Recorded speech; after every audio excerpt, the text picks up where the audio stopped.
നമസ്കാരം. ഇന്ന് ജൂൺ 26 വെള്ളി മിഥുനം 12 പുതിയൊരു വാർത്താ പ്രഭാതത്തിലേക്ക് എല്ലാ പ്രിയപ്പെട്ട പ്രേക്ഷകർക്കും സ്വാഗതം. ന്യൂസ് ബ്രേക്സ് ആരംഭിക്കുകയാണ്.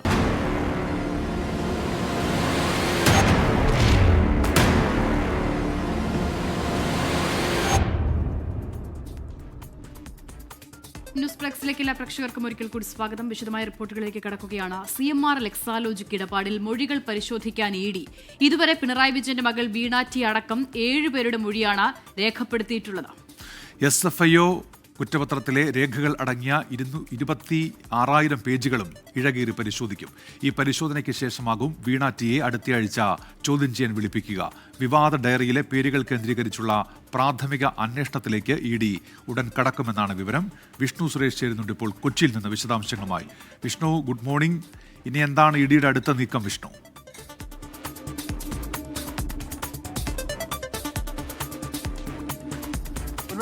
ഈ അന്വേഷണം കുറച്ചും കൂടി ഒരു വൈഡർ ആസ്പെക്റ്റിലേക്ക് കൊണ്ടുപോകാനാണ് നിലവിൽ ED തീരുമാനിക്കുന്നത്. അതിന്റെ ഭാഗമായാണ് ഈ മൊഴികൾ ഇഴകീറി പരിശോധിക്കുന്നത്. ഇതുവരെ 7 പേരുടെ മൊഴിയാണ് എടുത്തിട്ടുള്ളത്. അതിൽ 6 CMRL അധികൃതരുണ്ട്. ശശിധരൻ കർത്തയുടെ ഭാര്യ JS കർത്ത, മകൻ ശരണസ് കർത്ത, ഷിബി എസ് കർത്ത, ഒപ്പം ചീഫ് മാനേജർ തുടങ്ങിയ 2 പേരുണ്ട്. നിപുണ ഇന്റർനാഷണലിലെ ഒരാളുണ്ട്. അങ്ങനെ ഇത്രയും അധികം ആളുകളാണ് അവിടെ നിന്ന് മൊഴി എടുത്തിട്ടുള്ളത്. മറ്റൊന്ന് വീണ ടിയുടെ മൊഴിയും രേഖപ്പെടുത്തിയിട്ടുണ്ട്.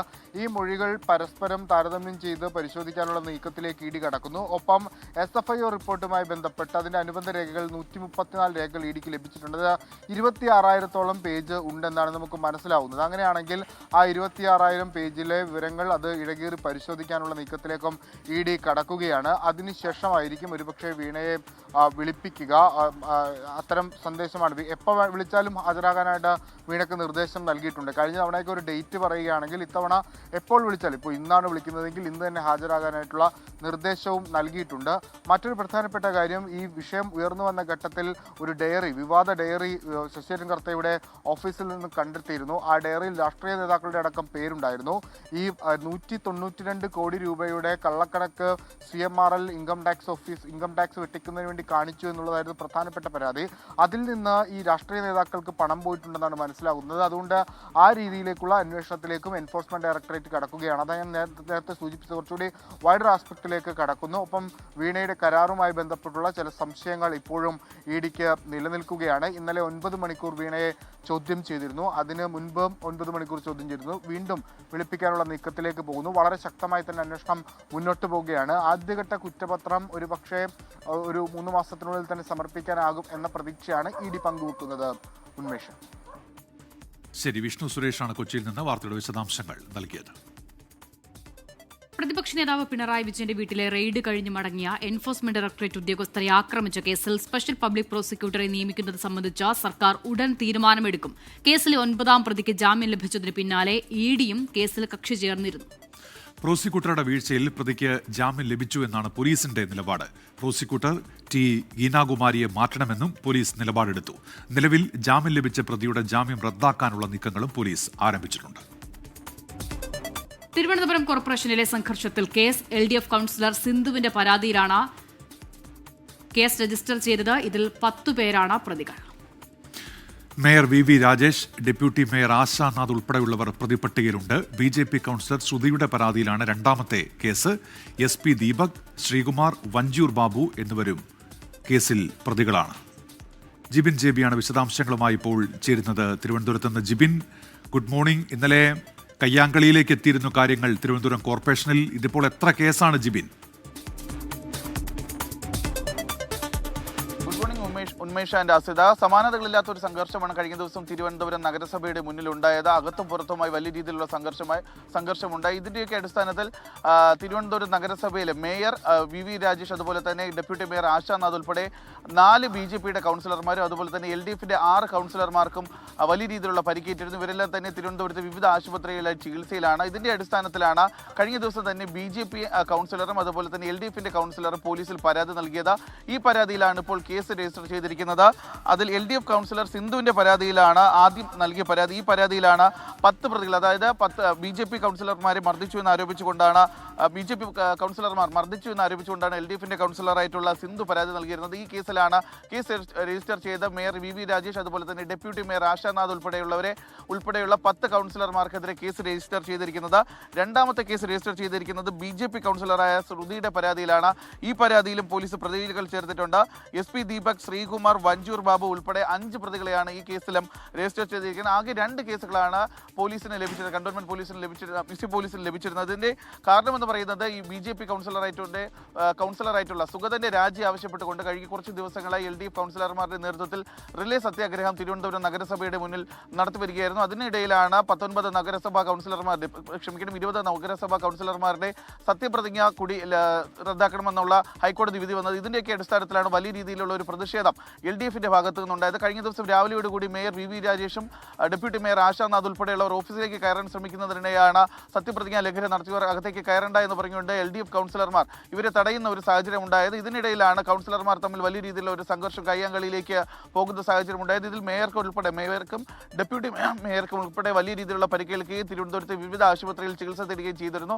ഇതിന്റെ അടിസ്ഥാനത്തിലാണ് കഴിഞ്ഞ ദിവസം തന്നെ ഉച്ചയോടുകൂടി ഇരു വിഭാഗങ്ങളും പോലീസിൽ പരാതി നൽകിയത്. പക്ഷേ കഴിഞ്ഞ ദിവസം രാത്രിയോടുകൂടിയാണ് 2 വിഭാഗക്കാരുടെയും കേസ് പോലീസ് രജിസ്റ്റർ ചെയ്ത് FIR രജിസ്റ്റർ ചെയ്തിരിക്കുന്നതിൽ LDF നൽകിയ പരാതിയിലാണ് 10 BJP കൗൺസിലർമാരെ പ്രതിപട്ടികയിൽ ഉൾപ്പെടുത്തിയിരിക്കുന്നത്. അതിൽ തിരുവനന്തപുരം നഗരസഭ മേയറും ഡെപ്യൂട്ടി മേയറും ഉണ്ട് എന്നുള്ള കാര്യമാണ് എടുത്തു പറയേണ്ടത്.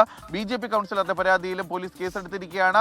SP ദീപക്, ശ്രീകുമാർ, അതുപോലെ തന്നെ വഞ്ചൂർ കൗൺസിലറായിട്ടുള്ള വഞ്ചൂർ ബാബു ഉൾപ്പെടെ 5 പേർക്കെതിരെയാണ് ഈ കേസിലും പോലീസ് കേസ് രജിസ്റ്റർ ചെയ്തിരിക്കുന്നത്. ഉന്മേഷ് അസിത. ജിബിൻ ജെവിയാണ് വിവരങ്ങൾ നൽകിയത് തിരുവനന്തപുരത്ത് നിന്ന്. ഇനി ലോകകപ്പ് വിശേഷങ്ങളിലേക്ക്.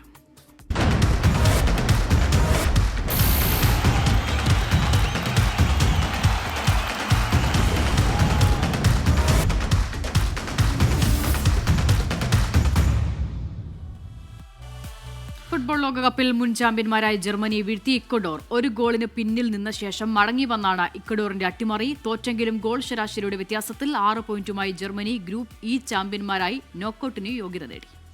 ക്യുറാസാവോയെ തോൽപ്പിച്ച് ഐവറി കോസ്റ്റ് ചരിത്രത്തിലാദ്യമായി നോക്കൌട്ടിലെത്തി. അസർ ബിൻ അസീസ് ഉണ്ട് ഇപ്പോൾ വിവരങ്ങളുമായി വേൾഡ് കപ്പ് ഡെസ്കിൽ നിന്ന്. Asar, good morning. എന്തൊക്കെയാണ് വിശദാംശങ്ങൾ? Good morning Unmesh and Asitha. വളരെ വാശിയേറിയ പോരാട്ടം തന്നെയായിരുന്നു ഗ്രൂപ്പ് ഇയിൽ നടന്നത്. ആദ്യ മത്സരത്തിൽ മുൻ ചാമ്പ്യന്മാരായ ജർമ്മനിയെ ഇക്വഡോർ അട്ടിമറിക്കുന്ന ഒരു കാഴ്ചയാണ് കാണാനായത്. മത്സരത്തിൻ്റെ ആദ്യ മിനിറ്റുകളിൽ തന്നെ ജർമ്മനി ലീഡെടുത്തിരുന്നെങ്കിലും 7-ാം മിനിറ്റിൽ ഇക്വഡോർ സമനില തിരിച്ചു പിടിക്കുന്നു. 77-ാം മിനിറ്റിൽ ഇക്വഡോർ വിജയഗോൾ നേടുന്നു. അങ്ങനെ മുൻ ചാമ്പ്യന്മാരെ അട്ടിമറിച്ചാണ് ഇക്വഡോർ തങ്ങളുടെ 3-ാം മത്സരം പൂർത്തിയാക്കിയത്. തോറ്റെങ്കിലും ജർമ്മനി ഗ്രൂപ്പ് ഇയിൽ നിന്ന് 6 പോയിന്റുകളുമായി ഗ്രൂപ്പ് ചാമ്പ്യന്മാരായി നോക്കൌട്ടിൽ എത്തിയിട്ടുണ്ട്. 6 പോയിന്റുകൾ വീതമുള്ള ജർമ്മനിയും ഐവറി കോസ്റ്റുമാണ് ഗ്രൂപ്പിൽ 1-2 സ്ഥാനക്കാരായി ഉണ്ടായിരുന്നത്. ഗോൾ ശരാശരിയുടെ വ്യത്യാസത്തിലാണ് ജർമ്മനി ഗ്രൂപ്പ് ചാമ്പ്യന്മാരാകുന്നത്. മറ്റൊരു മത്സരം ആവേശം നിറഞ്ഞ ഐവറി കോസ്റ്റ് കുറസാവോ മത്സരമായിരുന്നു. 4-ാം തവണയാണ് ഐവറി കോസ്റ്റ് ലോകകപ്പിൽ മത്സരിക്കാൻ എത്തുന്നത്. തങ്ങളുടെ 4-ാം തവണത്തെ മത്സരത്തിലാണ് ഐവറി കോസ്റ്റിന് ആദ്യമായി നോക്കൌട്ടിലേക്ക് എത്താൻ കഴിഞ്ഞത്. മികച്ച പ്രകടനമാണ് ഗ്രൂപ്പ് ഇയിൽ ഇതുവരെ ഐവറി കോസ്റ്റ് പുറത്തെടുത്തിട്ടുള്ളത്. ആദ്യ മത്സരത്തിൽ ഇക്വഡോറിനെ പരാജയപ്പെടുത്തുന്നു. 2-ാം മത്സരത്തിൽ ജർമ്മനിയോട് പരാജയപ്പെട്ടെങ്കിലും 3-ാം മത്സരത്തിൽ ഏകപക്ഷീയമായ 2 ഗോളുകൾക്ക് കുറസാവോയെ തോൽപ്പിച്ച് ചരിത്രത്തിൽ ആദ്യമായി ഐവറി കോസ്റ്റ് നോക്കൌട്ടിലേക്ക് യോഗ്യത നേടുന്നു. ഇന്ന് ജർമ്മനിയെ അട്ടിമറിച്ച ഇക്വഡോർ ഗ്രൂപ്പിൽ 3-ാം സ്ഥാനക്കാരാണെങ്കിൽ കൂടി ഇത്തവണത്തെ വേൾഡ് കപ്പിൻ്റെ ഒരു പ്രത്യേകതയാണ് ഗ്രൂപ്പുകളിലെ 3-ാം സ്ഥാനത്തെത്തുന്ന മികച്ച 8 ടീമുകൾ കൂടി നോക്കൌട്ടിലേക്ക് യോഗ്യത നേടുമെന്നുള്ളത്. അങ്ങനെയാണ് ഇക്വഡോർ നോക്കൌട്ടിലേക്ക് യോഗ്യത നേടിയിട്ടുള്ളത്. ഉന്മേഷ് അസിത. ശരി, അസർ ബിൻ അസീസാണ് വേൾഡ് കപ്പ് ഡെസ്കിൽ നിന്ന് വിവരങ്ങൾ നൽകിയത്. ഫിഫ ലോകകപ്പിൽ ഇന്ന് സൂപ്പർ താരങ്ങളുടെ പോരാട്ടം. കിലിയൻ എംബാപ്പയുടെ ഫ്രാൻസ് എർലിംഗ് ഹാലൻഡിന്റെ നോർവയെ നേരിടും. രാത്രി 12:30-ക്കാണ് മത്സരം. നോക്കൌട്ട് ഉറപ്പിക്കാൻ ബെൽജിയവും ഈജിപ്തും ഇന്നിറങ്ങും.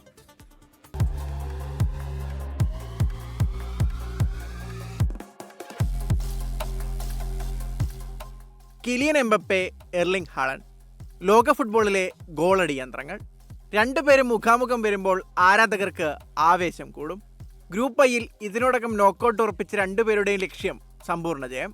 ഗ്രൂപ്പിലെ മറ്റൊരു മത്സരത്തിൽ സെനഗൽ ഇറാഖിനെ നേരിടും. മികച്ച 3ാം സ്ഥാനക്കാരായെങ്കിലും നോക്കൌട്ടിലെത്താൻ സെനഗലിനെ ജയിച്ചേ തീരൂ.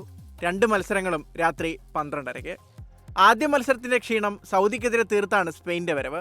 യുറുഗ്വേക്കെതിരെ അവസാന മത്സരവും ജയിച്ച് ഗ്രൂപ്പ് ചാമ്പ്യന്മാരായി നോക്കൌട്ടിലെത്താനാണ് ശ്രമം. തകർപ്പൻ ഫോമിലുള്ള ഒറൈസബാലിലും ലെമീൻ യമാലിലുമാണ് പ്രതീക്ഷ. മറുവശത്ത് യുറുഗ്വേക്ക് ജീവൻ മരണ പോരാട്ടമാണ്. തോൽവി പുറത്തേക്കുള്ള വഴി തുറക്കും. ഗ്രൂപ്പിലെ മറ്റൊരു മത്സരത്തിൽ കേപ്പ് വെർദെ സൗദിയെ നേരിടും. ഒരു ജയമകലെ കേപ്പ് വെർദെ കാത്തിരിക്കുന്നത് ചരിത്രം. ജയിക്കാനായാൽ സൗദിക്കും സാധ്യതയുണ്ട്. രാവിലെ 5:30 2 മത്സരവും. ഗ്രൂപ്പ് ജിയിൽ ബെൽജിയം ന്യൂസിലൻഡിനെ നേരിടും. നോക്കൌട്ടിലെത്താൻ 2 ടീമുകൾക്കും ജയം അനിവാര്യം. ഗ്രൂപ്പിലെ മറ്റൊരു മത്സരത്തിൽ ഈജിപ്ത് ഇറാനെ നേരിടും. മത്സരം തോൽക്കാതിരുന്നാൽ ഈജിപ്തിന് നോക്കൌട്ട് ഉറപ്പിക്കാം. മറുവശത്ത് ഇറാന് ജയിച്ചേ തീരൂ. രാവിലെ 8:30 2 മത്സരങ്ങളും. World cup desk 24. വീര്യം കുറഞ്ഞ മദ്യത്തിന്റെ നികുതി കുറയ്ക്കുന്നതിനുള്ള ബജറ്റ് നിർദ്ദേശം ചർച്ച ചെയ്യാൻ UDF യോഗം ചേരും. സർക്കാരിലെ ബോർഡ് കോർപ്പറേഷൻ വിഭജനത്തിനായി ബജറ്റിന് ശേഷം മുന്നണി യോഗം ചേരാൻ നേരത്തെ തീരുമാനിച്ചിരുന്നതാണ്. വിവാദത്തിന്റെ പശ്ചാത്തലത്തിൽ നികുതി കുറയ്ക്കൽ പ്രധാന ചർച്ചാ വിഷയമാകും. എന്നാൽ നികുതി പരിഷ്കാരം ധനബില്ലിന്റെ ഭാഗമാക്കി അവതരിപ്പിക്കാനാണ് മുഖ്യമന്ത്രി VD സതീശന്റെ തീരുമാനം.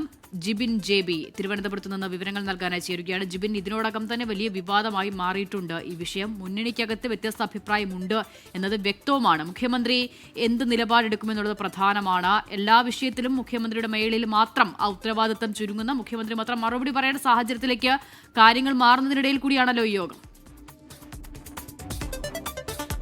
അസുത അത് തന്നെയാണ്. വിവാദങ്ങൾക്കും വലിയ രീതിയിലുള്ള പ്രതിഷേധങ്ങൾ, പ്രത്യേകിച്ച് ഈ പ്രതിഷേധം എന്ന് പറയുന്നത് പുറത്തുനിന്ന് മാത്രമല്ല, പ്രതിപക്ഷത്തിന്റെ ഭാഗത്തു നിന്ന് മാത്രമല്ല, UDF മുന്നണിക്കകത്തു നിന്ന് പോലും വലിയ രീതിയിലുള്ള പ്രതിഷേധങ്ങൾ ഉണ്ടാകുന്ന സാഹചര്യത്തിൽ ഈ തീരുമാനവുമായി മുന്നോട്ട് പോകാൻ തന്നെയാണ് മുഖ്യമന്ത്രി VD സതീശന്റെ നിലപാടെന്ന് പറയുന്നത്.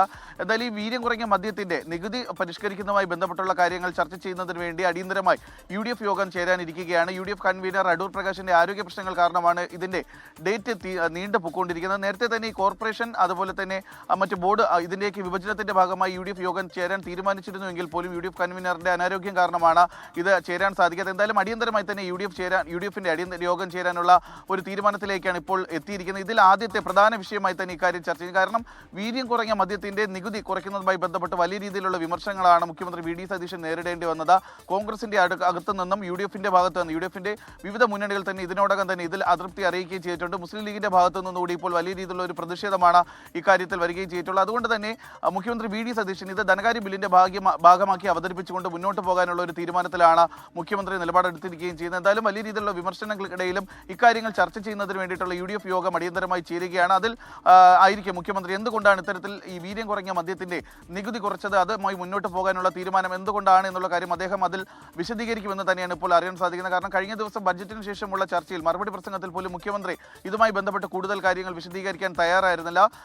ഇതിൽ എടുത്തു പറയേണ്ട കാര്യമെന്ന് പറയുന്നത് ഇപ്പോൾ കോൺഗ്രസിന്റെ അകത്ത് നിന്ന് VM സുധീറിനെ പോലെയുള്ള മുതിർന്ന നേതാക്കൾ VD സതീശനെതിരെ ഈ വീര്യം കുറയ്ക്കുന്ന മദ്യത്തിന്റെ നികുതി കുറയ്ക്കുന്നതുമായി ബന്ധപ്പെട്ടും അതുപോലെ തന്നെ കരിമണൽ ഖനനം ഇതിന്റെയൊക്കെ തന്നെ മുഖ്യമന്ത്രിയുടെ നിലപാടിനെ ചോദ്യം ചെയ്തുകൊണ്ട് മുതിർന്ന കോൺഗ്രസ് നേതാക്കൾ പോലും രംഗത്തെത്തുന്ന ഒരു സാഹചര്യമാണുള്ളത്. പൊതുജനങ്ങളുടെ കൂടി വികാരം കണക്കിലെടുത്തുകൊണ്ടുള്ള തീരുമാനമായിരിക്കണം UDF എടുത്ത് മുന്നോട്ട് പോകേണ്ടത് എന്നുള്ള ഒരു കാര്യമാണ് അവർ ഓർമ്മിപ്പിക്കുകയും ചെയ്തിട്ടുള്ളത്. നേരത്തെ നമ്മൾ കണ്ടതാണ് മുഖ്യമന്ത്രി തെരഞ്ഞെടുപ്പുമായി ബന്ധപ്പെട്ട വലിയ രീതിയിലുള്ള ചർച്ചകളും പ്രതിഷേധങ്ങളും ഒക്കെ നടക്കുന്ന സമയത്ത് മുഖ്യമന്ത്രിയായി VD സതീശൻ തന്നെ വരട്ടെ എന്നുള്ള ഒരു നിലപാടെടുത്ത ആളാണ് മുൻ KPCC അധ്യക്ഷൻ കൂടിയായ VM സുധീരൻ. അദ്ദേഹം തന്നെയാണ് ഇപ്പോൾ ഈ പുതിയ സർക്കാർ ചുമതലയേറ്റ് 1 മാസത്തിനകം തന്നെ സർക്കാരിനെതിരെയുള്ള ഒരു നിലപാട് എടുത്തിരിക്കുന്നത് എന്നുള്ള ഒരു കാര്യം കൂടി ശ്രദ്ധേയമാണ്. എന്തായാലും ഇതുമായി ബന്ധപ്പെട്ടുള്ള ഏറ്റവും പ്രധാനപ്പെട്ട തീരുമാനം എടുക്കാൻ പോകുന്ന ഇനി UDF യോഗത്തിൽ തന്നെയായിരിക്കും.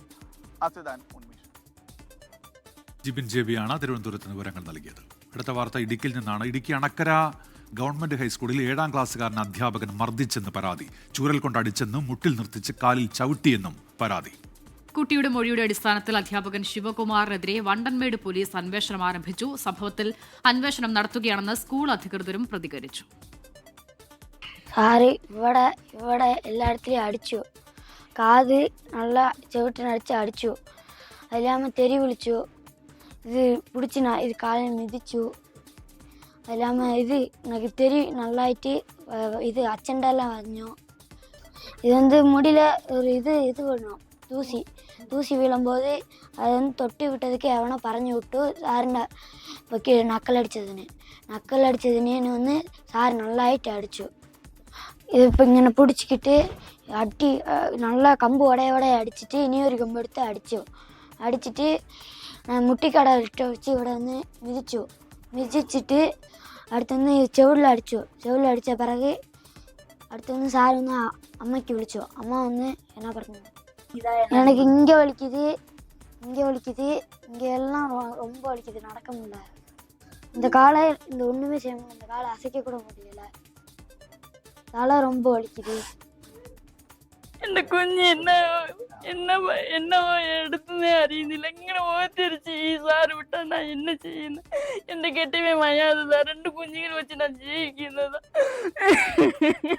ഇങ്ങനെ എന്റെ കുഞ്ഞ് എന്നാ ചെയ്യുന്നിട്ടാ ഇങ്ങനെ ഓർത്തിരിച്ച് എന്റെ കുഞ്ഞിനക്ക് വന്നതുപോലെ എന്ത് കുഞ്ഞുങ്ങൾക്ക് വരക്കൂടാது. കുഞ്ഞ് കാല് ചെവിക്ക് അടിച്ചു, കാല് ചവിട്ടി, പുറകിട്ടെല്ലാം തള്ളി. എനിക്ക് പറയാൻ പറ്റത്തില്ല. എന്റെ കുഞ്ഞിനെ ഞാൻ കണ്ടപ്പോ ഭയങ്കര ബുദ്ധിമുട്ടിലായിരുന്നു. എന്റെ കുഞ്ഞൊന്നും ഇവിടെ കിടന്ന് കാരി മൂച്ചി വിട മുടിയില്ല കുഞ്ഞിക്ക്. അപ്പൊ ഞാൻ എടുത്തിട്ട് പോയി ആസ്പത്രിയിൽ പോയപ്പോഴാ ഡാക്ടറാ മൊത്തം മൊഴിയെടുത്തത്. രാഹുൽ വിജയാണ് ഇപ്പോൾ ഇടുക്കിയിൽ നിന്ന് വിവരങ്ങളുമായി ചേരുന്നത്. രാഹുൽ, ഈ കുട്ടിയുടെ പരാതി നമ്മൾ കേട്ടു. ഈ സ്കൂൾ അധികൃതർ എന്താണ് പറയുന്നത്? ഉന്മേഷ്, സ്കൂൾ അധികൃതർ പറയുന്നത് കുട്ടിയെ മർദ്ദിച്ചിട്ടില്ല, പക്ഷെ ഈ ചൂരൽ കൊണ്ട് അടിച്ചിട്ടുണ്ട് എന്നുള്ളതാണ്. പക്ഷേ കുട്ടി അങ്ങനെയല്ല പറയുന്നത്. ഇന്നലെ ക്ലാസ് മുറിയിൽ വെച്ചാണ് ഈ സംഭവം എന്നാണ് കുട്ടി നമ്മളോട് പറയുകയും ചെയ്തിരിക്കുന്നത്. ഈ സംഭവം ഇങ്ങനെയാണ് കുട്ടി വിശദീകരിച്ചത്. അതായത് ഈ അധ്യാപകനെ കളിയാക്കിയെന്ന് ഈ കുട്ടിയുടെ മറ്റൊരു സുഹൃത്ത് അധ്യാപകനോട് ചെന്ന് പറയുന്നു. അതിൽ പ്രകോപിതനായ അധ്യാപകൻ ക്ലാസ് മുറിയിലേക്ക് വന്നതിന് ശേഷം കുട്ടി ആദ്യം ചൂരൽ കൊണ്ട് അടിച്ചു. അതിനുശേഷം കൈകൊണ്ട് ചെവിയുടെ പുറകിൽ, അതായത് തലക്കിട്ട് അടിച്ചു. അതിനുശേഷം കുട്ടിയെ മുട്ടിൽ നിർത്തി കാലിൽ ചവിട്ടി. പിന്നീട് ഒരുപാട് ചീത്ത പറഞ്ഞു. അച്ഛനും അമ്മയ്ക്കും ഒക്കെ വിളിക്കുന്ന നിലയിൽ ചീത്ത പറഞ്ഞു. അതിനുശേഷം തന്നെ തള്ളി പുറകിലേക്ക് ഇട്ടു എന്നുള്ളതാണ് കുട്ടി പരാതിയായി പറയുകയും ചെയ്തിരിക്കുന്നത്. എന്നാൽ ഈ സംഭവം നടന്ന് അപ്പോൾ തന്നെ കുട്ടി സ്കൂളിൽ പരാതി പറഞ്ഞിട്ടില്ല. 3:30-ക്ക് ശേഷം സ്കൂൾ വിട്ട് വീട്ടിലെത്തി. അതിനുശേഷം അമ്മയോട് പരാതി പറയുകയായിരുന്നു. അതേ തുടർന്ന് ഈ കുട്ടിയും പുറ്റടിയിലെ സർക്കാർ ആശുപത്രിയിൽ ചികിത്സ തേടുകയും ചെയ്തു. അതിന് പിന്നാലെ ആശുപത്രി അധികൃതർ നൽകിയ ഇന്റിമേഷന്റെ അടിസ്ഥാനത്തിൽ പോലീസ് ഈ കുട്ടിയുടെ വീട്ടിലെത്തി മൊഴി രേഖപ്പെടുത്തുകയായിരുന്നു. എന്തായാലും അധ്യാപകനായിട്ടുള്ള ശിവകുമാറിനെതിരെ അന്വേഷണം ആരംഭിച്ചിട്ടുണ്ട് വണ്ടമേട് പോലീസ്. സ്കൂൾ അധികൃതരും അന്വേഷണം നടത്തും എന്നുള്ളതാണ് പറഞ്ഞിരിക്കുന്നത്. ക്ലാസ് മുറിയിൽ വെച്ച് സംഭവം നടന്നു എന്ന് പറയുന്നത് കൊണ്ട് തന്നെ മറ്റു കുട്ടികളുടെ മൊഴിയും കണക്കിലെടുത്തുകൊണ്ട് മാത്രമായിരിക്കും നടപടി ഉണ്ടാവുക എന്നുള്ളതാണ് സ്കൂൾ അധികൃതർ പറയുകയും ചെയ്തിരിക്കുന്നത്. എന്തായാലും കുട്ടിക്ക് സാരമായി തന്നെ പരിക്കേറ്റിട്ടുണ്ട് എന്നുള്ളതാണ് പ്രധാനപ്പെട്ട കാര്യം. കുട്ടിയുടെ ചെവിക്ക് പുറകിലും കാലിലും കൈയിലും നെഞ്ചിലും ഉൾപ്പെടെ പരിക്ക് ഏറ്റതിന്റെ പാടും നമ്മളെ കാണിച്ചു തരികയും ചെയ്തിട്ടുണ്ട് കുട്ടി. എന്തായാലും മണ്ടന്മേട് പോലീസിന്റെ അന്വേഷണം തുടങ്ങിയിട്ടുണ്ട്. രാഹുൽ വിജയനാണ് വിവരങ്ങൾ നൽകിയത് ഇടുക്കിയിൽ നിന്ന്. ഇടുക്കി അടിമാലി മണ്ണിടിച്ചിൽ ദുരന്തത്തിലെ ദുരന്തബാധിതരുടെ അനിശ്ചിതകാല സമരം തുടരുന്നു. മണ്ണിടിച്ചിൽ നടന്ന സ്ഥലത്ത് 2ാം ദിനമാണ് സമരം. സർക്കാരും ജില്ലാ കളക്ടറും ഇടപെട്ട് മാറ്റിപ്പാർപ്പിച്ച കുടുംബങ്ങളുടെ വാടക 3 മാസമായി ലഭിക്കുന്നില്ലെന്നാരോപിച്ച് 17 കുടുംബങ്ങളാണ് സമരം ചെയ്യുന്നത്. സുരക്ഷിതമായ വീടും സ്ഥലവും ഉൾപ്പെടുന്ന പുനരധിവാസം വൈകുകയാണ്. 3 മാസമായി വീട്ടുവാടക ലഭിച്ചിട്ടില്ല. കഴിഞ്ഞ ഒക്ടോബർ 25-നുണ്ടായ മണ്ണിടിച്ചിലിൽ ഒരാൾക്ക് ജീവൻ നഷ്ടമാവുകയും ഒരാളുടെ കാൽ മുറിച്ചു മാറ്റുകയും ചെയ്തിരുന്നു. 24 ബിഗ് ഇംപാക്ട്. തിരുവനന്തപുരം നെയ്യാറ്റിൻകര ജില്ലാ ആശുപത്രിയിൽ പ്രസവ ശസ്ത്രക്രിയയ്ക്ക് ശേഷം ചികിത്സ നിഷേധിച്ചെന്ന ആരോപണത്തിൽ ഇടപെട്ട് ഡിഎംഒ. ആരോപണ വിധേയായ ഡോക്ടർ രേണുകയോട് ഡിഎംഒ വിശദീകരണം ആവശ്യപ്പെട്ടു. 24 വാർത്തയെ തുടർന്നാണ് നടപടി. ജിബിൻ ജെബിയുണ്ട് വിവരങ്ങളുമായി ഇപ്പോൾ തിരുവനന്തപുരത്ത് നിന്ന്. ജിബിൻ, ഇപ്പോൾ ജില്ലാ മെഡിക്കൽ ഓഫീസർ വിഷയത്തിൽ ഇടപെട്ടിരിക്കുകയാണ്. എന്തൊക്കെയാണ് വിവരങ്ങൾ ജിബിൻ? കഴിഞ്ഞ ദിവസമാണ് നെയ്യാറ്റിൻകര ജില്ലാ ആശുപത്രിയിൽ പ്രസവാനന്തര ശസ്ത്രക്രിയയ്ക്ക് വിധേയയായ സജിതയുടെ വിവരങ്ങൾ 24 പുറത്തുവിട്ടത്. ഇതിനു പിന്നാലെയാണ് ഈ വാർത്തയിൽ ഇപ്പോൾ ഡിഎംഒ ഇടപെട്ടിരിക്കുന്നത്. സജിതയുടെ ആരോഗ്യ പ്രശ്നങ്ങളുമായി ബന്ധപ്പെട്ട് സജിതയ്ക്ക് നെയ്യാറ്റിൻകര ജില്ലാ ആശുപത്രിയിൽ ചികിത്സ നൽകിയ ഡോക്ടർ രേണുകയോട് ഇപ്പോൾ വിശദീകരണം ചോദിച്ചിരിക്കുകയാണ്. അത് മാത്രമല്ല, ഈ ഒരു സംഭവവുമായി ബന്ധപ്പെട്ട വാർത്ത ശ്രദ്ധയിൽപ്പെട്ടതിനെ തുടർന്ന് സംസ്ഥാന ശിശുക്ഷേമ വകുപ്പ് ഇപ്പോൾ ആശുപത്രിയിലെ സൂപ്രണ്ടിനോട് വിശദീകരണം തേടിയിട്ടുണ്ട്.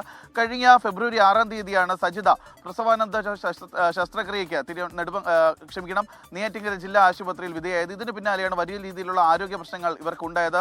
ആശുപത്രിയിൽ ചികിത്സയിലിരിക്കുന്ന സമയത്ത് തന്നെ തനിക്ക് കടുത്ത തലവേദനയും പനിയും വയറുവേദനയും ഉണ്ട് എന്നുള്ള കാര്യം ഡോക്ടർ രേണുകയോട് സജിത വിശദീകരിച്ചിരുന്നു. പക്ഷേ ഇത് വെള്ളം കുടിക്കാത്തത് കൊണ്ടാണ് എന്ന് മാത്രമാണ് അന്ന് ഡോക്ടർ രേണുക സജിതയോട് പറഞ്ഞത്. പിന്നാലെ ആശുപത്രിയിൽ നിന്ന് ഡിസ്ചാർജ് ചെയ്യുകയായിരുന്നു. പക്ഷേ വീണ്ടും കഠിനമായ വയറുവേദനയെ തുടർന്ന് സജിത മറ്റൊരു ആശുപത്രിയിൽ ചികിത്സ നേടി സ്കാനിങ്ങിന് വിധേയമായ സമയത്താണ് വലിയ രീതിയിലുള്ള അണുബാധ സജിതയ്ക്ക് ഉണ്ടായി എന്നുള്ള കാര്യം അറിയുന്നത്. തുടർന്നാണ് കഴിഞ്ഞ ദിവസങ്ങളിൽ സജിത തിരുവനന്തപുരം SIT ആശുപത്രിയിൽ ചികിത്സയിൽ കഴിഞ്ഞത്. കഴിഞ്ഞ 9 ദിവസമായി SIT ആശുപത്രിയിൽ ചികിത്സയിലായിരുന്നു. ഇതിനു പിന്നാലെ കഴിഞ്ഞ ദിവസമാണ് സജിതയെ ഡിസ്ചാർജ് ചെയ്ത് വീട്ടിലേക്ക് അയച്ചത്. പക്ഷേ അടിയന്തരമായ ഒരു ശസ്ത്രക്രിയ വേണമെന്നുള്ള ഒരു നിലപാടിലാണ് ആശുപത്രി. അത് കാരണം വലിയ രീതിയിലുള്ള അണുബാധയാണ് ഇപ്പോൾ സജിതയ്ക്കുള്ളത്. അതുകൊണ്ട് തന്നെ ഈ വരുന്ന 2 ആഴ്ചയ്ക്ക് ശേഷം 2 ആഴ്ചയിലെ ആരോഗ്യ പുരോഗതി വിലയിരുത്തിയതിനു ശേഷമായിരിക്കും അടിയന്തര ശസ്ത്രക്രിയ ഉണ്ടാകുക എന്നുള്ളൊരു കാര്യം കൂടിയാണ് SIT ആശുപത്രി അധികൃതർ സജിതയെ അറിയിക്കുകയും ചെയ്തത്. എന്തായാലും വാർത്തയ്ക്ക് തൊട്ടു പിന്നാലെയാണ് ഇപ്പോൾ അടിയന്തരമായി തന്നെ DMO ഈ വിഷയത്തിൽ ഇടപെട്ടിരിക്കുന്നത്. സജിതയ്ക്ക് ചികിത്സ നൽകിയ ഡോക്ടറായിട്ടുള്ള രേണുവിനോട് വിശദീകരണം തേടിയിരിക്കുകയാണ് DMO. ഉന്മേഷ്. ശരി, ജിബിൻ ജെബിയാണ് വിവരങ്ങൾ നൽകിയത് തിരുവനന്തപുരത്ത്. ഹോർമുസ് കടലിടുക്കിൽ കപ്പൽ ആക്രമിച്ച് ഇറാൻ. സിംഗപ്പൂർ പതാകയുള്ള എവർ ലവ്ലി എന്ന ചരക്കു കപ്പലാണ് ആക്രമിക്കപ്പെട്ടത്. അമേരിക്ക ഇറാൻ സമാധാന ധാരണാപത്രത്തിൽ ഇരു രാജ്യവും ഒപ്പുവെച്ച ശേഷമുള്ള ആദ്യ ആക്രമണമാണിത്. ആക്രമണത്തെ തുടർന്ന് യുഎന്നിന്റെ ഇന്റർനാഷണൽ മാരിടൈം ഓർഗനൈസേഷൻ കപ്പലുകൾ ഹോർമുസിന് പുറത്തെത്തിക്കുന്ന ദൗത്യം താൽക്കാലികമായി നിർത്തിവെച്ചു. ഒമാൻ തീരത്തിന് തെക്ക് കിഴക്കാണ് കപ്പൽ ആക്രമിച്ചത്. കപ്പലിന് കേടുപാടുകളുള്ളതായി UK മാരിടൈം ട്രേഡ് ഓപ്പറേഷൻസ് അറിയിച്ചു. കപ്പലിലെ ജീവനക്കാർ സുരക്ഷിതരെന്നാണ് റിപ്പോർട്ടുകൾ. ഹോർമുസ് കടലിടുക്ക് വഴിയുള്ള യാത്രയ്ക്ക് ഒമാൻ പ്രഖ്യാപിച്ച പുതിയ കപ്പൽ പാത അംഗീകരിക്കില്ലെന്ന് ഇന്നലെ ഇസ്ലാമിക് റവല്യൂഷണറി ഗാർഡ് വ്യക്തമാക്കിയിരുന്നു. അമേരിക്കയുടെ സമ്മർദ്ദത്തിന് വഴങ്ങിയാണ് ഒമാൻ പുതിയ കപ്പൽ പാത പ്രഖ്യാപിച്ചത്. ഒമാന്റെ ഓരം ചേർന്നാണ് പുതിയ കപ്പൽ പാത. ഇറാന്റെ നിയന്ത്രണ പരിധിക്ക് പുറത്തുള്ള ഈ കപ്പൽ പാത വഴി ലൈബീരിയൻ പതാകയുള്ള കപ്പൽ കടന്നുപോയതാണ് ഇറാനെ ചുടിപ്പിച്ചത്. ഇതിന് പിന്നാലെ പുതിയ കപ്പൽ പാത ഉപയോഗിക്കുന്നത് അപകടകരമാണെന്ന് IRGC മുന്നറിയിപ്പ് നൽകിയിരുന്നു.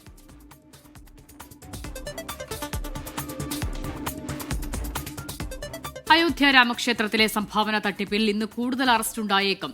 FIR രജിസ്റ്റർ ചെയ്ത പ്രതികളെ പോലീസ് കസ്റ്റഡിയിലെടുത്ത് ചോദ്യം ചെയ്യുകയാണ്. 8 പേർക്കെതിരെയാണ് FIR രജിസ്റ്റർ ചെയ്തിരിക്കുന്നത്. അതേസമയം ആം ആദ്മി പാർട്ടി കൺവീനർ അരവിന്ദ് കെജ്രിവാൾ ഇന്ന് അയോധ്യയിലെത്തും. SIT അന്വേഷണം കണ്ണിൽ പൊടിയിടാനാണെന്നും സ്വാധീനമുള്ളവരെ സംരക്ഷിക്കാനാണ് ശ്രമമെന്നും അരവിന്ദ് കെജ്രിവാൾ ആരോപിച്ചു. ബൽറാം നെടുങ്ങാടി ഡൽഹിയിൽ നിന്ന് വിശദാംശങ്ങളുമായി ചേരുന്നുണ്ട്. Balram, good morning. ഈ കൂടുതൽ അറസ്റ്റുകൾക്ക് സാധ്യത എന്ന് പറയുമ്പോൾ ഈ നിലവിൽ രണ്ടുപേരാണല്ലോ ഇപ്പോൾ പോലീസിന്റെ ഈ അറസ്റ്റിലുള്ളത്. Balram. Very good morning Unmesh, അസിത.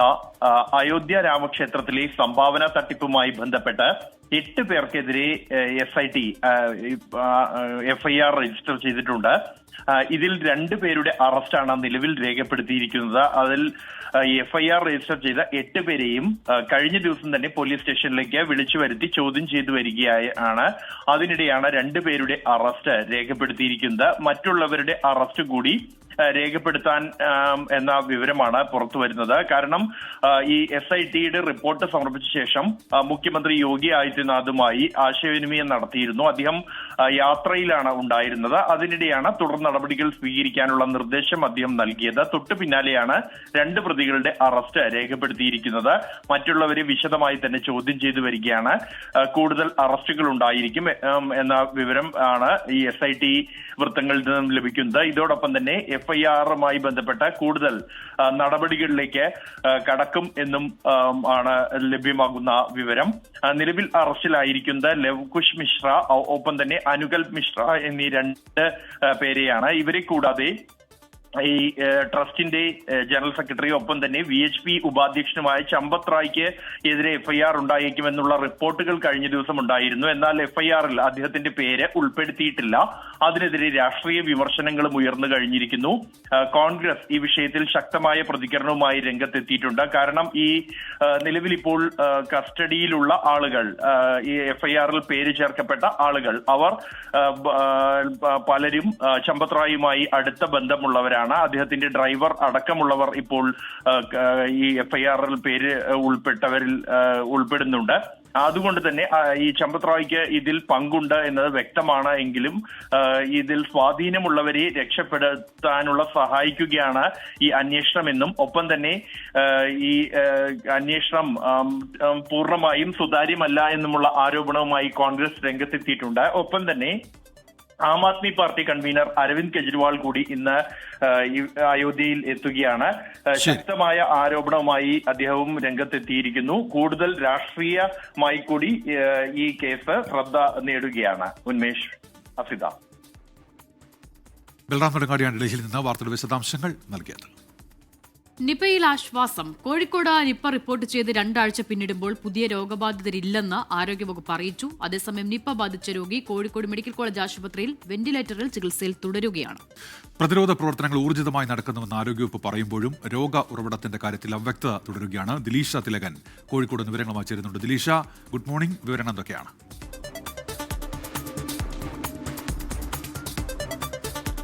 Unmesh, Asitha, good morning. ഈ നിപ്പ പ്രതിരോധ നടപടികൾ അത് ഊർജിതമായിട്ട് തന്നെ പുരോഗമിക്കുകയാണ്. നിപ്പയിൽ പുതിയ രോഗബാധിതരില്ല എന്നുള്ളതാണ്. അതായത് ജൂൺ 10-നാണ് കോഴിക്കോട് നിപ്പ റിപ്പോർട്ട് ചെയ്യുന്നത്. രാമനാട്ടുകര സ്വദേശിക്ക് ഇപ്പോൾ 2 ആഴ്ച പിന്നിടുകയാണ്. 2 ആഴ്ച പിന്നിടുമ്പോൾ പുതിയ രോഗബാധിതരില്ല എന്ന ആശ്വാസകരമായ കാര്യമാണ് ആരോഗ്യവകുപ്പ് പറയുന്നത്. നിലവിൽ രോഗിയുടെ സമ്പർക്ക പട്ടികയിലുള്ള 15 പേർ അവരുടെ പരിശോധനാ ഫലം നെഗറ്റീവ് ആയിരിക്കുകയാണ്. മാത്രമല്ല നിപ്പ സമാന രോഗലക്ഷണങ്ങളോടെ നിരീക്ഷണത്തിലായിരുന്ന 52 പേര് അവരുടെ പരിശോധനാ ഫലവും നെഗറ്റീവ് ആയിട്ടുണ്ട് എന്നുള്ളതാണ്. നിപ്പ രോഗബാധിതന്റെ സമ്പർക്ക പട്ടികയിലുള്ള ആരെയും പുതുതായിട്ട് ഇപ്പോൾ ആശുപത്രിയിൽ പ്രവേശിപ്പിച്ചിട്ടില്ല.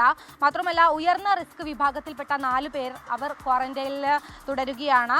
കുറഞ്ഞ റിസ്ക് വിഭാഗത്തിൽപ്പെട്ട 75 പേർ നിരീക്ഷണത്തിലാണ്. നിലവിൽ ആശ്വാസകരമായ കാര്യം തന്നെയാണ് നിപ്പയിൽ പങ്കുവെക്കാനുള്ളത്. അതേസമയം നിപ്പ ബാധിച്ച രോഗബാധിതൻ അതീവ ഗുരുതരാവസ്ഥയിൽ തന്നെ കോഴിക്കോട് മെഡിക്കൽ കോളേജ് ആശുപത്രി വെന്റിലേറ്ററിൽ തുടരുകയാണ്. മറ്റൊരു പ്രധാനപ്പെട്ട കാര്യം ഈ നിപ്പയിൽ ആശ്വാസം എന്നും പ്രതിരോധ പ്രവർത്തനങ്ങൾ ഊർജിതമായി പുരോഗമിക്കുന്നു എന്നും ആരോഗ്യവകുപ്പ് പറയുമ്പോഴും ഈ രോഗത്തിന്റെ ഉറവിടവുമായി സംബന്ധിച്ച അവ്യക്തത അതിപ്പോഴും തുടരുകയാണ്. ഈ രോഗബാധിതന്റെ ഏകദേശം രാമനാട്ടുകരയിലെ വീടിന്റെ 5 കിലോമീറ്റർ ചുറ്റളവിൽ നിന്നും പിടികൂടിയ മൃഗസംരക്ഷണ വകുപ്പ് പിടികൂടിയ വവ്വാലിന്റെ അത് പരിശോധനയ്ക്ക് അയച്ച സാമ്പിളുകളിൽ ഒന്നും തന്നെ നിപ്പ വൈറസിന്റെ സാന്നിധ്യം സ്ഥിരീകരിച്ചിട്ടില്ല. വവ്വാലിന്റെ മോർട്ടലുകളും അതുപോലെ തന്നെ കാഷ്ടവുമാണ് പരിശോധനയ്ക്ക് അയച്ചത്. ഇതിലൊന്നും തന്നെ നിപ്പ വൈറസ് സാന്നിധ്യം സ്ഥിരീകരിച്ചിട്ടില്ല. മാത്രവുമല്ല ഈ രോഗബാധിതന്റെ ഗോഡൌണിനോട് ചേർന്നിട്ടുള്ള വളർത്തു മൃഗങ്ങളുടെ അടക്കം സാമ്പിളുകൾ പരിശോധനയ്ക്ക് അയച്ചിട്ടുണ്ടായിരുന്നു. ഭോപ്പാലിലെ ലാബിലാണ് പരിശോധന നടത്തിയത്.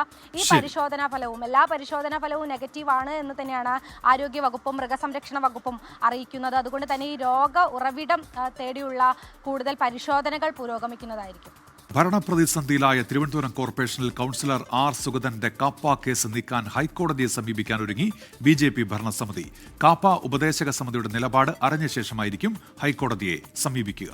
അതേസമയം ആർ സുഗതന്റെ രാജി ആവശ്യപ്പെട്ടുള്ള പ്രക്ഷോഭം കടുപ്പിക്കാനാണ് LDFന്റെ തീരുമാനം. ജിബിൻ JB തിരുവനന്തപുരത്ത് നിന്നും ചേരുകയാണ്. ജിബിൻ, വലിയ പ്രതിസന്ധി അവിടെ BJP നേരിടുന്നുണ്ട്. ഭരണം നഷ്ടപ്പെടുമോ എന്നുള്ള അവസ്ഥ, സുഗതന്റെ സത്യപ്രതിജ്ഞ അത് ഏറെ നിർണായകമാണ്. ഈ സാഹചര്യത്തിലാണോ കോടതിയിലേക്ക് പോകാനുള്ള തീരുമാനത്തിലേക്ക് ആലോചനയിലേക്ക് BJP എത്തുന്നത്?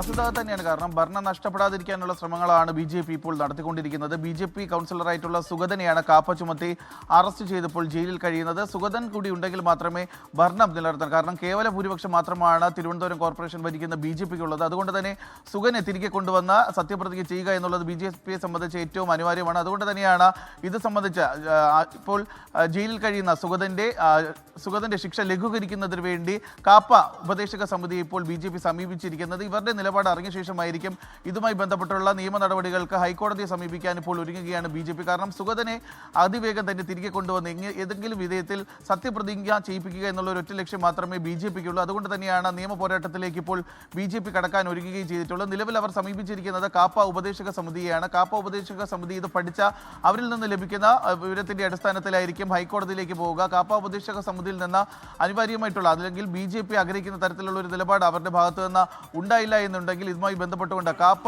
മാറ്റുന്നതിന് വേണ്ടി ഹൈക്കോടതി സമീപിക്കാനാണ് ഇപ്പോൾ BJP തീരുമാനിക്കുകയും ചെയ്തിരിക്കുന്നത്. കഴിഞ്ഞ ദിവസം തന്നെ മേയർ പറഞ്ഞതാണ് കാപ്പ ചുമത്തി ജയിലിൽ അടയ്ക്കേണ്ട കുറ്റങ്ങളൊന്നും തന്നെ കൗൺസിലർ സുഗതൻ ചെയ്തിട്ടില്ല എന്നുള്ളൊരു കാര്യമാണ് മേയറും അതുപോലെ തന്നെ BJP നേതൃത്വം വ്യക്തമാക്കുന്നത്. BJP സംസ്ഥാന അധ്യക്ഷൻ തന്നെ ഇതുമായി ബന്ധപ്പെട്ട ഉള്ള നിലപാട് വ്യക്തമാക്കിയതെന്നാണ്. കാരണം സുഗതനോടൊപ്പമാണ് BJP എന്നുള്ളൊരു കാര്യമാണ് അദ്ദേഹം വ്യക്തമാക്കിയത്. സുഗതൻ ഇപ്പോൾ ജയിലിൽ കിടക്കുന്നത് അദ്ദേഹം ചെയ്ത തെറ്റുകൾക്കല്ല, കാപ്പ ചുമത്തപ്പെടേണ്ട ഒരാളല്ല എന്നുള്ളൊരു കാര്യമാണ് BJP നേതൃത്വം നിലപാടായി സ്വീകരിക്കുകയും ചെയ്തിട്ടുള്ളത്. അതുകൊണ്ട് തന്നെയാണ് ഇപ്പോൾ സുഗതനെ തിരികെ കൊണ്ടുവരുന്നതിന് വേണ്ടിയും അദ്ദേഹത്തിന്റെ ശിക്ഷ ലഘൂകരിക്കുന്നതിന് വേണ്ടിയിട്ടുള്ള നടപടിയിലേക്ക് BJP കടന്നിരിക്കുകയും ചെയ്യുന്നത്. അസുത, ശരി, ജിബിൻ JB ആണ് വിവരങ്ങൾ നൽകിയത്. മഹേഷ് ദീക്ഷിതിനെ ഇന്റലിജൻസ് ബ്യൂറോയുടെ പുതിയ ഡയറക്ടറായി നിയമിച്ചു. നിലവിലെ ഡയറക്ടർ തപൻ ദേഗ വിരമിക്കുന്ന ഒഴിവിലേക്കാണ് നിയമനം. ബൽറാം നെടുങ്ങാടി ചേരുകയാണ് വിവരങ്ങളുമായി. ബൽറാം, ഈ നിയമനവുമായി ബന്ധപ്പെട്ട വിശദാംശങ്ങൾ എന്തൊക്കെ?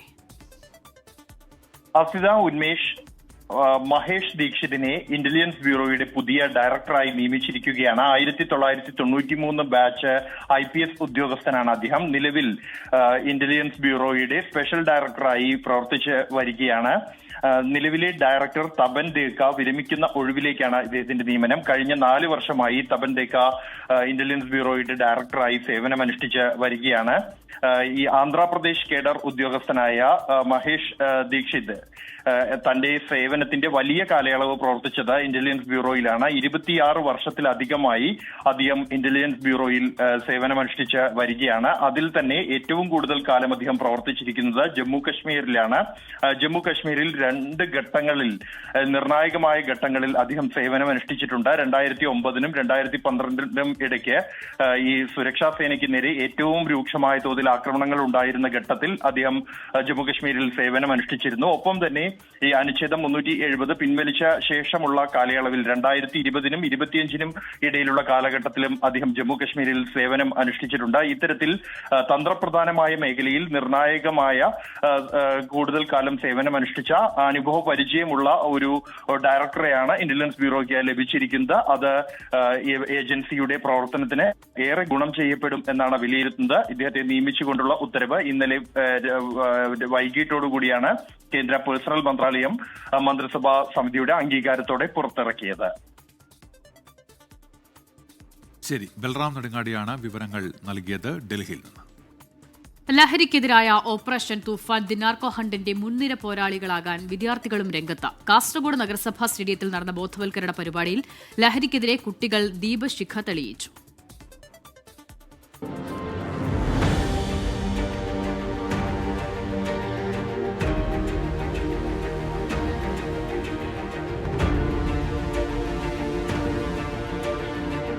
ലഹരിക്കെതിരായി തൂഫാൻ വാരിയർമാരായി ഉണ്ടാകുമെന്ന ഉറപ്പാണ് ഈ വിദ്യാർത്ഥികൾ നൽകുന്നത്. കാസർഗോഡ് നഗരസഭാ സ്റ്റേഡിയത്തിൽ 2000-ഓളം വിദ്യാർത്ഥികളാണ് ലഹരിക്കെതിരെ മനുഷ്യകവചം തീർക്കാനെത്തിയത്. മൈതാന മധ്യത്ത് തൂഫാൻ വാരിയേഴ്സ് ഐ ഹേറ്റ് ഡ്രഗ്സ് എന്ന് കുട്ടികൾ എഴുതി ചേർത്തു.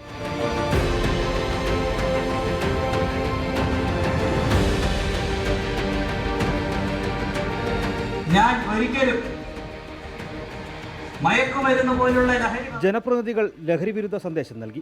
തുടർന്ന് നടന്ന സൈലന്റ് സെഷനിൽ ലഹരി വരുത്തിവെക്കുന്ന ദുരന്തങ്ങളുടെ നേർചിത്രം അവതരിപ്പിച്ചു. ജില്ലാ പോലീസ് മേധാവി പി നിതിൻ രാജ് കൊളുത്തിയ തൂഫാൻ ദീപശിഖ അത്ലറ്റുകൾ ഏറ്റുവാങ്ങി സ്റ്റേഡിയം വലം വെച്ചു. ജില്ലാ കളക്ടർ അർജുൻ പാണ്ഡ്യൻ ദീപശിഖ കുട്ടികളിൽ നിന്നും ഏറ്റുവാങ്ങി.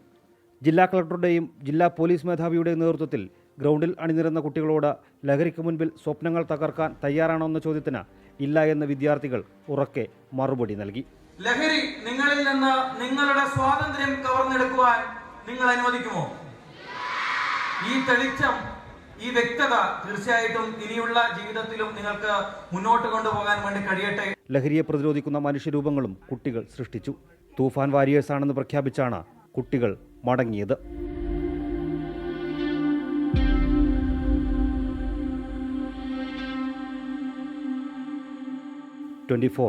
കാസർഗോഡ്.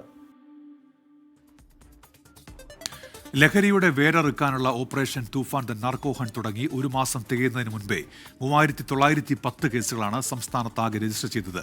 ലഹരി മാഫിയെ പൂട്ടാൻ ദക്ഷിണേന്ത്യൻ സഖ്യം രൂപീകരിക്കാനുള്ള തയ്യാറെടുപ്പിലാണ് ആഭ്യന്തര വകുപ്പും സംസ്ഥാന സർക്കാരും.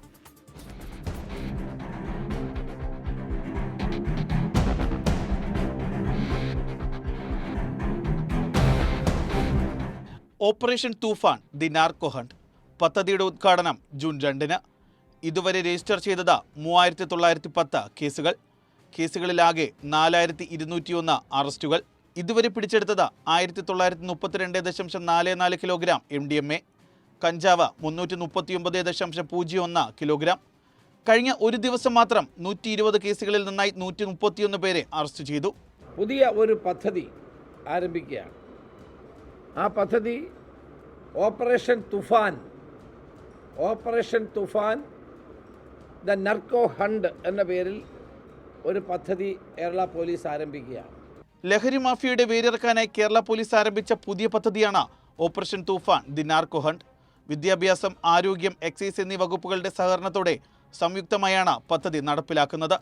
ലഹരി മാഫിയക്കെതിരെ ശക്തമായ നിയമ നടപടികൾ സ്വീകരിക്കുക, പൊതുജന പങ്കാളിത്തത്തോടെ വലിയൊരു ജനകീയ പ്രതിരോധം തീർക്കുക എന്നിവയാണ് ഈ പദ്ധതിയിലൂടെ കേരള പോലീസ് ലക്ഷ്യമിടുന്നത്. സിന്തറ്റിക് ഡ്രഗ്സിന്റെ അതിവേഗ വ്യാപനത്തെ പ്രതിരോധിക്കാൻ ഡിജിറ്റൽ യുഗത്തിന് അനുയോജ്യമായ രീതിയിലാണ് ഈ പദ്ധതി വിഭാവനം ചെയ്തിരിക്കുന്നത്.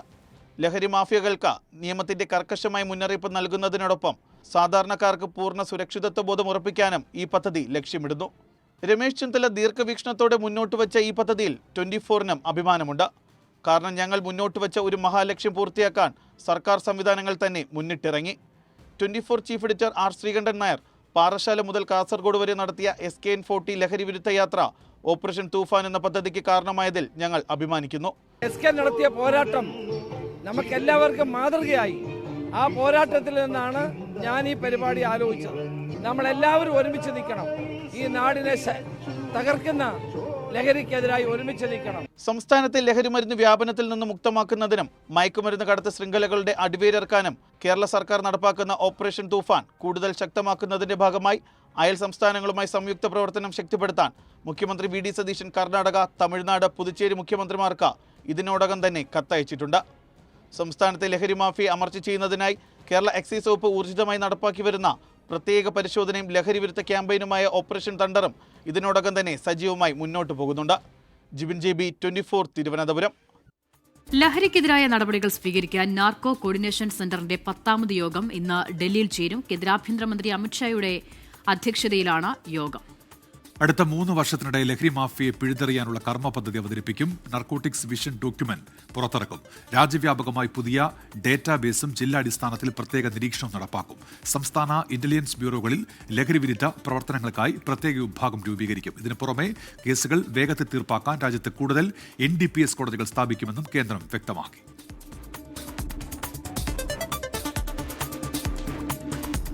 കനിഷ്ക വിമാന ദുരന്തത്തിന് പിന്നിൽ ഖലിസ്ഥാനി ഭീകരരായിരുന്നുവെന്ന് സമ്മതിച്ച് കാനഡ. ദുരന്തം നടന്ന 40 വർഷത്തിന് ശേഷമാണ് കാനഡ ഇക്കാര്യം ഔദ്യോഗികമായി സമ്മതിച്ചത്. 1985 ജൂൺ 23-നാണ് എയർ ഇന്ത്യ കനിഷ്ക വിമാനം ബോംബ് സ്ഫോടനത്തിൽ തകർന്നത്. 329 പേർ ദുരന്തത്തിൽ കൊല്ലപ്പെട്ടിരുന്നു. കാനഡ കേന്ദ്രീകരിച്ച് പ്രവർത്തിക്കുന്ന ഖലിസ്ഥാൻ ഭീകരരാണ് ആക്രമണത്തിന് പിന്നിലെന്നായിരുന്നു ഇന്ത്യയുടെ നിലപാട്. കാനഡയുടെ സെക്യൂരിറ്റി ഇന്റലിജൻസ് സർവീസ് ഇതാദ്യമായാണ് വിവരം സ്ഥിരീകരിക്കുന്നത്. ടൊറന്റോയിൽ നിന്നും മുംബൈക്ക് വരികയായിരുന്ന വിമാനം അറ്റ്ലാന്റിക്കിന് മുകളിൽ വെച്ചാണ് തകർന്നത്. കൊല്ലപ്പെട്ടവരിലേറെയും ഇന്ത്യൻ വംശജരായ കനേഡിയൻ പൗരന്മാരായിരുന്നു. ഓപ്പറേഷൻ ബ്ലൂ സ്റ്റാറിന് പ്രതികാരമായി ഖലിസ്ഥാൻ ഭീകരരാണ് ഈ ആക്രമണം നടത്തിയത്.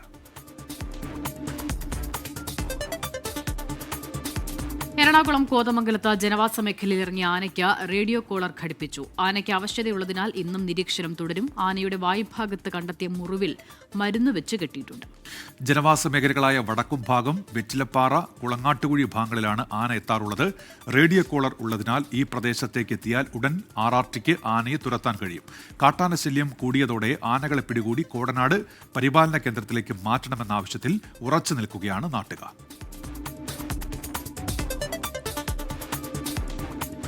തമിഴ്നാട് മുൻമന്ത്രി EV വേലുവിനെതിരായ അഴിമതി കേസിൽ അന്വേഷണം തുടരാൻ വിജിലൻസ്. ഇന്നലെ 15 മണിക്കൂറോളം നടത്തിയ പരിശോധനയിൽ കണക്കിൽപ്പെടാത്ത 40 ലക്ഷം രൂപയും ഡിജിറ്റൽ തെളിവുകളും സുപ്രധാന രേഖകളും കണ്ടെത്തിയെന്ന് വിജിലൻസ് അറിയിച്ചു. ചെന്നൈ, തിരുവണ്ണാമലൈ, കരൂർ, ദിണ്ടിഗൽ, കോയമ്പത്തൂർ എന്നിവിടങ്ങളിലെ 20 ഇടങ്ങളിലാണ് പരിശോധന നടത്തിയത്. മുൻ മന്ത്രി EV വേലു, കോൺട്രാക്ടർമാർ, എഞ്ചിനീയേഴ്സ് എന്നിവരുടെ വീടുകൾ, സ്ഥാപനങ്ങൾ എന്നിവിടങ്ങളിലാണ് റെയ്ഡ്.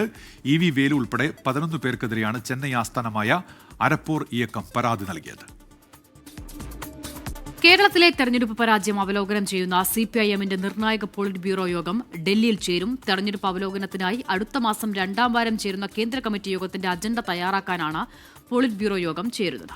പയ്യന്നൂർ, തളിപ്പറമ്പ് പാർട്ടി ശക്തി കേന്ദ്രങ്ങളിൽ സ്ഥാനാർത്ഥി നിർണയത്തിൽ പാളിച്ചയുണ്ടായെന്ന് സംസ്ഥാന സെക്രട്ടേറിയറ്റിന്റെ അവലോകന റിപ്പോർട്ടിൽ ചൂണ്ടിക്കാണിച്ചിരുന്നു. ബൽറാം നെടുങ്ങാടി ചേരുന്നുണ്ട് വിവരങ്ങളുമായി ഇപ്പോൾ ഡൽഹിയിൽ നിന്ന്. ബൽറാം, ഈ തിരുത്തൽ സംബന്ധിച്ച് ശക്തമായ നടപടികൾ പ്രതീക്ഷിക്കാമോ PBയിൽ? ബൽറാം. ഉന്മേഷ്, അസിത, CPM-ന്റെ ഈ കഴിഞ്ഞ തിരഞ്ഞെടുപ്പിലെ പ്രകടനം കഴിഞ്ഞ കേന്ദ്ര കമ്മിറ്റി അവലോകനം ചെയ്തിരുന്നു. എന്നാൽ അതിനപ്പുറത്തേക്ക് ആഴത്തിലുള്ള അവലോകനങ്ങൾ ആവശ്യമാണ് എന്നും തിരുത്തൽ നടപടികൾ വേണമെന്നും അതുകൊണ്ട് തന്നെ താഴെത്തട്ടിലുള്ള ചർച്ചകൾ പൂർത്തിയാക്കിയ ശേഷം പ്രത്യേക കേന്ദ്ര കമ്മിറ്റി യോഗം വിളിച്ച് വിശദമായ അവലോകനവും തിരുത്തൽ നടപടികളും രൂപീകരിക്കാം എന്ന് തീരുമാനിച്ചിരുന്നു. ഇതിന്റെ അടിസ്ഥാനത്തിലാണ് പിന്നീട് കഴിഞ്ഞ സംസ്ഥാന സെക്രട്ടേറിയറ്റിൽ ഉൾപ്പെടെ വിശദമായ ചർച്ചകൾ ഈ വിഷയത്തിൽ നടന്നത്. അടുത്ത മാസം 9-ന് കേന്ദ്ര കമ്മിറ്റി യോഗം ചേരുന്നുണ്ട്. ഇത് പ്രത്യേക കേന്ദ്ര കമ്മിറ്റിയാണ് തെരഞ്ഞെടുപ്പ് അവലോകനത്തിനായി. അതിനു മുന്നോടിയായി ആ യോഗത്തിന്റെ അജണ്ട തയ്യാറാക്കുക, റിപ്പോർട്ടുകൾ ക്രോഡീകരിക്കുക എന്നീ ലക്ഷ്യങ്ങൾക്ക് വേണ്ടിയാണ് ഇന്ന് പോൾ ബ്യൂറോ യോഗം ചേരുന്നത്. ഈ യോഗത്തിൽ പ്രധാനമായും കേരളത്തിലെ സംസ്ഥാന സെക്രട്ടേറിയറ്റിന്റെ റിപ്പോർട്ട് ഇന്നത്തെ യോഗത്തിന് മുന്നിൽ വരും. പ്രധാനമായും ഈ തെരഞ്ഞെടുപ്പിലുണ്ടായ പരാജയത്തിന് പല കാരണങ്ങൾ ചൂണ്ടിക്കാണിക്കുന്നുണ്ട്. അതിലൊന്ന് സ്ഥാനാർത്ഥി നിർണയവുമായി ബന്ധപ്പെട്ട പാളിച്ചകൾ ഉണ്ടായി എന്നുള്ളതാണ്. ഒപ്പം തന്നെ നേതൃത്വത്തിന് ചില വീഴ്ചകൾ സംഭവിച്ചതായുള്ള വിലയിരുത്തലുണ്ട്. ഇതോടൊപ്പം തന്നെ പല വെള്ളാപ്പള്ളി നടേശൻ്റേത് അടക്കമുള്ള പരാമർശങ്ങൾ അതിനെ പ്രതിരോധിക്കാൻ പാർട്ടിക്ക് ആ ഘട്ടത്തിൽ കഴിഞ്ഞില്ല. ഒപ്പം തന്നെ ശബരിമലയുമായി ബന്ധപ്പെട്ട് യോഗി ആദിത്യനാഥിന്റെ സന്ദേശം വായിച്ചത് അടക്കമുള്ളവ ന്യൂനപക്ഷ വിഭാഗങ്ങളെ എതിരാക്കി മാറ്റി എന്നതടക്കമുള്ള വിമർശനങ്ങൾ ഉയർന്നു വന്നിരുന്നു. ഇക്കാര്യങ്ങളെല്ലാം തന്നെ ഈ പോൾ ബ്യൂറോ യോഗത്തിന് മുമ്പ് വരും. ഇതോടൊപ്പം തന്നെ പോൾ ബ്യൂറോ അംഗങ്ങളിൽ നിന്നും ഉയരുന്ന നിർദ്ദേശങ്ങൾ, മറ്റ് സംസ്ഥാനങ്ങളിൽ നിന്നുള്ള അംഗങ്ങൾ അടക്കമുള്ളവർ മുന്നോട്ട് വയ്ക്കുന്ന നിർദ്ദേശങ്ങൾ, വിമർശനങ്ങൾ എന്നിവ ഉൾപ്പെടുത്തിക്കൊണ്ടായിരിക്കും കേന്ദ്ര കമ്മിറ്റിയുടെ മുന്നിലേക്ക് ഒരു ചർച്ചയ്ക്കായുള്ള റിപ്പോർട്ട് എത്തുക. എന്തെല്ലാം വിഷയങ്ങളാണ് ഉയർന്നു വരിക, വിമർശനങ്ങൾ മറ്റ് സംസ്ഥാനങ്ങളിൽ നിന്നും ഉയർന്നു വരുമോ തുടങ്ങിയ കാര്യങ്ങൾ ഏറെ പ്രസക്തമാണ്. എന്തായാലും തിരുത്തൽ നടപടികൾക്ക് ഉൾപ്പെടെ രൂപം നൽകുന്നതിന് വേണ്ടി തന്നെയാണ് കേന്ദ്ര കമ്മിറ്റി പോൾ ബ്യൂറോ യോഗങ്ങൾ ചേരുന്നത്. അത് ഏത് തലം വരെ എന്നുള്ളത് തന്നെയായിരിക്കും ഏറ്റവും നിർണായകമായി മാറുക. ഉന്മേഷ്, അസിത. ഫിലിപ്പീൻസിൽ ഗെയിമിംഗ് ആപ്പ് ഗോഡ് ബോക്സ് താൽക്കാലികമായി നിരോധിച്ചു. ഫിലിപ്പീൻ സ്കൂളിൽ നടന്ന വെടിവെപ്പ് കേസിലെ പ്രതിയായ 14-കാരൻ അക്രമാസക്തമായി ഗെയിം കളിച്ചതായി കണ്ടെത്തിയതിനെ തുടർന്നാണ് നടപടി. ഫിലിപ്പീൻസിലെ സ്കൂളിൽ നടന്ന വെടിവയ്പിൽ പോലീസ് പിടിയിലായത് 14 വയസ്സുകാരനാണ്. ആക്രമണത്തിൽ 3 സ്കൂൾ വിദ്യാർത്ഥികൾ കൊല്ലപ്പെടുകയും 20 പേർക്ക് പരുക്കേൽക്കുകയും ചെയ്തിരുന്നു. പിടിയിലായ 14 വയസ്സുകാരൻ അക്രമാസക്തമായ വീഡിയോ ഗെയിം ഗോർബോക്സിന്റെ കളിക്കാരനായിരുന്നുവെന്ന് പോലീസ് കണ്ടെത്തി. അതോടൊപ്പം സ്ഥിരമായി അക്രമാസക്തമായ ഗെയിമുകൾ കളിക്കുന്നതായും അന്വേഷണത്തിൽ മനസ്സിലായി. കൗമാരക്കാരെ ക്രൂരകൃത്യം ചെയ്യാൻ ഈ ഗെയിം പ്രേരിപ്പിക്കുന്നുണ്ടോ എന്ന് പരിശോധിക്കാനാണ് ഗെയിം താൽക്കാലികമായി നിർത്തിവയ്ക്കുന്നത്. കുട്ടികളെ ഓൺലൈൻ ഗെയിമുകൾ സ്വാധീനിക്കുന്നതിന്റെ നേർചിത്രമാണ് നടന്ന ക്രൂരകൃത്യമെന്ന് സൈബർ സുരക്ഷാ ഏജൻസി അറിയിച്ചു. International desk 24.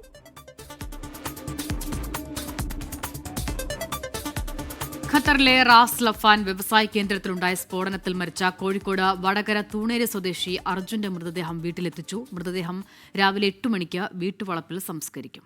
കഴിഞ്ഞ മാർച്ചിൽ ഇറാന്റെ മിസൈൽ ആക്രമണത്തെ തുടർന്ന് ഉൽപ്പാദനം നിർത്തിവച്ചിരുന്ന പ്ലാന്റിന്റെ പ്രവർത്തനം തൊഴിലാളികൾ പുനരാരംഭിക്കാൻ ശ്രമിക്കുന്നതിനിടെയാണ് അപകടം സംഭവിച്ചത്. വർഷ ഗിരീഷ് ഇപ്പോൾ തൂണേരിയിൽ നിന്ന് തത്സമയം വിവരങ്ങളുമായി ചേരുന്നുണ്ട്. വർഷ, വിവരങ്ങൾ എന്തൊക്കെയാണ്? ഉന്മേഷ്, ഞാനിപ്പോൾ ഉള്ളത് അർജുൻ്റെ വീടിന് മുൻപിലാണ്. അല്പം മുമ്പാണ് 6:30യോടെയാണ് അർജുൻ്റെ മൃതദേഹം ഈ തൂണേരിയിലെ വീട്ടിലെത്തിച്ചത്. പുലർച്ചെ 2:30ഓടെ കരിപ്പൂർ വിമാനത്താവളത്തിലെത്തിക്കുകയായിരുന്നു. തുടർന്ന് ഇവിടെ 6:30ഓടെ ബന്ധുക്കൾ മൃതദേഹം ഏറ്റുവാങ്ങി. എന്തായാലും അതിദാരുണമായ ഒരു സംഭവം തന്നെയാണ്. കേവലം 30 വയസ്സ് മാത്രമുള്ള ഒരു ചെറുപ്പക്കാരനാണ് അർജുൻ എന്ന് പറയുന്നത്. ഖത്തറിലെ റാസ് റഫാനിലുള്ള ഗ്യാസ് ഫാക്ടറിയിലുണ്ടായ അപകടത്തെ തുടർന്നാണ് കഴിഞ്ഞ ഞായറാഴ്ച അർജുൻ മരിക്കുന്നത്. കോഴിക്കോട് നാദാപുരം പുറമേനി കരിയുള്ളതിൽ സ്വദേശിയാണ് അർജുൻ. ഈ കഴിഞ്ഞ ഞായറാഴ്ച രാത്രിയിലുണ്ടായ അപകടത്തെക്കുറിച്ച് പിന്നീട് ഒരു ദിവസങ്ങൾക്ക് ശേഷമാണ് ബന്ധുക്കൾ അറിയുന്നത്. ഈ കഴിഞ്ഞ 4 വർഷമായി അർജുൻ ഈ കമ്പനിയിലെ സൂപ്പർവൈസറായി ജോലി ചെയ്യുകയായിരുന്നു.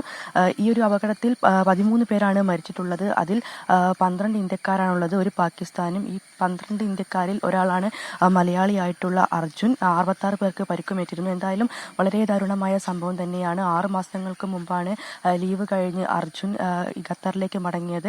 കഴിഞ്ഞ വർഷമാണ് അർജുൻ്റെ വിവാഹം കഴിഞ്ഞത്. അങ്ങനെ വളരെ സന്തോഷം നിറഞ്ഞൊരു വീടിൻ്റെ സാഹചര്യമായിരുന്നു ഇവിടെ ഉണ്ടായിരുന്നത്. എന്നാൽ ഈ അർജുൻ്റെ മരണ വാർത്ത അറിഞ്ഞതോടെ നാടും വീടും ആകെ ഒരു വളരെ നിസ്സഹമായ ഒരു അവസ്ഥയിലാണ്. കാരണം അത്ര ചെറിയ പ്രായത്തിലുള്ള ഒരാളാണ് ഇപ്പോൾ ഇവരെ വിട്ടുപോയിട്ടുള്ളത്. കുടുംബമെല്ലാം വളരെ വേദനയിലാണ്. കഴിഞ്ഞ 3-4 ദിവസമായി അർജുൻ്റെ മൃതദേഹം നാട്ടിലെത്തിക്കാനുള്ള ത്തിലായിരുന്നു കുടുംബങ്ങളും അതേപോലെ തന്നെ നാട്ടുകാരും എല്ലാവരും. എന്തായാലും മൃതദേഹം ഇവിടെ എത്തിച്ചിട്ടുണ്ട്. ഇനി ഏകദേശം 8 മണിയോട് കൂടി വീട്ടുവളപ്പിൽ തന്നെയായിരിക്കും സംസ്കാരം.